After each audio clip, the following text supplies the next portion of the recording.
Madurai அரிட்டாப்பட்டியில் tungsten கனிம சுரங்க அனுமதியை மத்திய அரசு உடனடியாக ரத்து செய்ய வேண்டும் என பிரதமருக்கு எழுதியுள்ள கடிதத்தில் முதலமைச்சர் மு க ஸ்டாலின் வலியுறுத்தியுள்ளார். இந்த இடத்தில் ஹிந்துஸ்தான் ஜிங்க் நிறுவனத்திற்கு கனிம சுரங்களை அமைக்க மத்திய அரசு அனுமதி வழங்கியுள்ளது.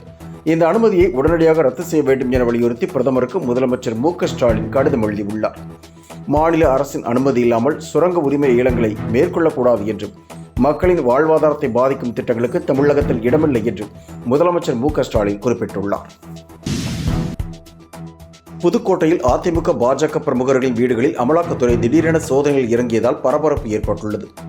புதுக்கோட்டையில் உள்ள பாஜக பிரமுகர் முருகானந்தம் வீட்டில் மற்றும் அவருக்கு தொடர்பான இடங்களில் அமலாக்கத்துறை அதிகாரிகள் சோதனையில் ஈடுபட்டு வருகின்றனர். இதேபோல் அதிமுக மாவட்ட இளைஞரணி செயலாளர் பழனிவேல் வீடு மற்றும் அவருக்கு சம்பந்தப்பட்ட இடங்களில் அமலாக்கத்துறை அதிகாரிகள் சோதனையை மேற்கொண்டுள்ளனர். 20க்கும் மேற்பட்ட அதிகாரிகள் இந்த சோதனையில் ஈடுபட்டுள்ளதால் பாதுகாப்பிற்காக சிஆர்பிஎஃப் வீரர்கள் குவிக்கப்பட்டுள்ளனர். டெல்லியில் காங்கிரஸ் செயற்குழு கூட்டம் இன்று நடைபெறுகிறது. காங்கிரஸ் தேசிய தலைவர் மல்லிகார்ஜுன கார்கே தலைமையில் நடைபெறும் இந்த கூட்டத்தில் ராகுல் காந்தி, பிரியங்கா காந்தி மற்றும் காங்கிரசின் மூத்த தலைவர்கள் பங்கேற்கின்றனர். நாடாளுமன்றத்தில் அதானி, மணிப்பூர் உள்ளிட்ட விவகாரங்களை குறித்து பேசுவது குறித்தும் விவாதிக்கப்பட உள்ளதாக தகவல் வெளியாகியுள்ளது. ஜார்க்கண்டில் முதலமைச்சராக 3வது முறையாக பதவியேற்றுள்ள ஹேமந்த் சோரன் டிசம்பர் மாதம் முதல் பெண்களுக்கு 2500 ரூபாய் உதவித்தொகை வழங்கப்படும் என்று அறிவித்துள்ளார். நடந்து முடிந்த சட்டப்பேரவைத் தேர்தலில் JMM தலைமையிலான இந்தியா கூட்டணி வெற்றி பெற்றது. இதன் மூலம் ஹேமந்த் சோரன் மீண்டும் முதலமைச்சராக நேற்று பதவியேற்றுக் கொண்டார். இந்நிலையில் டிசம்பர் மாதம் முதல் பெண்களுக்கு 2500 ரூபாய் உதவித்தொகை வழங்கப்படும் என்று அறிவித்துள்ளார். ஜார்க்கண்டில் 18 முதல் 50 வரையிலான பெண்களுக்கு மாதம் தோறும் 1000 ரூபாய் நிதி உதவித்தொகை வழங்கும் திட்டம் ஏற்கனவே அமலில் உள்ளது.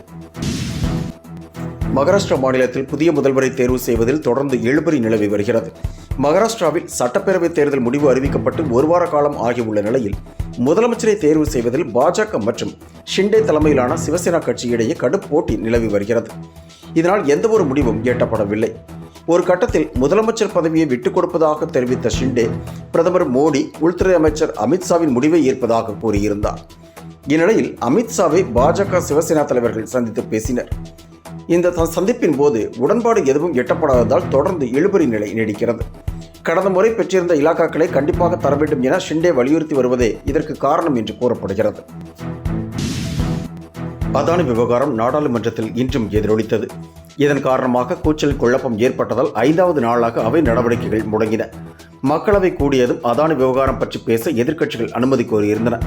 ஆனால் இதற்கு அனுமதி மறுக்கப்பட்டதால் எதிர்க்கட்சி உறுப்பினர்கள் முழக்கங்களை எழுப்பினர்.